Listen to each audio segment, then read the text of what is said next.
Good morning, good afternoon, good evening, good anytime that you are back in your lessons. And I'm so excited to have you back with me again. We are going to be talking about nonverbal communication, culture, and gender in communication and interpersonal.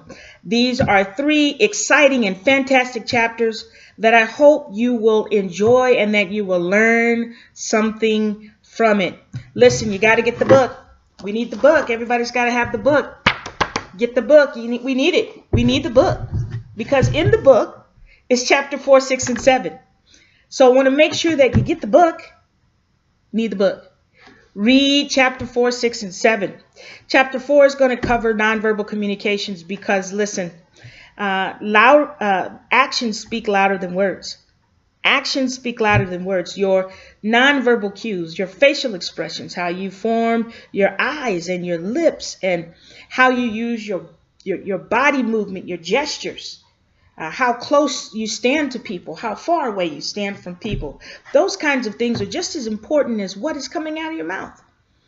And so we need to understand how we can use nonverbal communications in a better way to enhance what we're saying. Then we're going to go into culture and gender.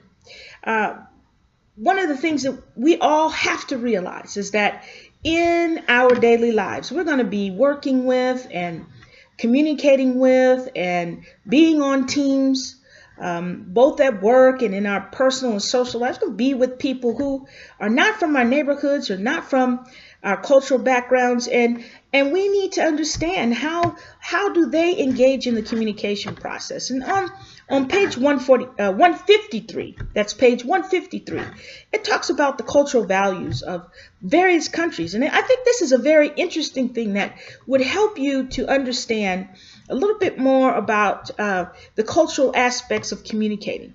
You know, there are countries where space is really important, how close you are to individuals versus how far you are. Power differentials, whether or not it's a masculine society, meaning that men have a greater importance, or the idea of the father as the head or taking the lead. Those are very important things. Power differentials. I think I might have said about that. Also, whether it's an individualistic or collective society, meaning is it all about the individual? Are they the person, leading and moving, and it's not really about the community or the neighborhood or the family? So I want you to pay close attention to that. Then interpersonal, how you engage and interact with another person.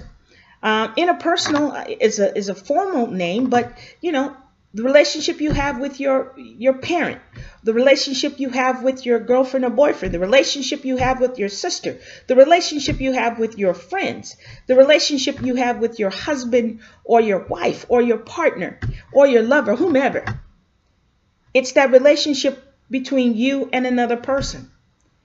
And I want you to take away some really good things, because the interpersonal relationships are the most important relationships in our lives. While we may have friendships with groups of people, but the reality is that even though we're friends in a group, we still have one-on-one relationships with each individual in the group. So we want to learn those skill sets that are going to help us to be better communicators, to be better friends, to be better family members, to be better lovers, as it relates to the person that we care for, the person that we rely on, the person that we depend on for love and affection and friendship and support. So I want to encourage you to make sure that you read the book. And I know I say that over and over again, but I want to make sure that you understand that we want you to do that. The other thing I want to tell you before I get off is please read the questions in its entirety and then answer the question. Sometimes I think you will make mistakes because you don't answer the question in its entirety, or you don't read the question properly and you find yourself answering in the quizzes incorrectly because you missed some of the key signs that they're asking you, particularly with true and false. So I hope that will help you, give you a little hints on what you can do to improve your scores on your quizzes and writing your short answers. So I'll be looking forward to seeing you in lesson 4. Please make sure you stay on top of your assignments, complete your quizzes, and let me know if there's some challenges or some things that you don't understand. I'd be happy to go over them with you. Have a blessed week.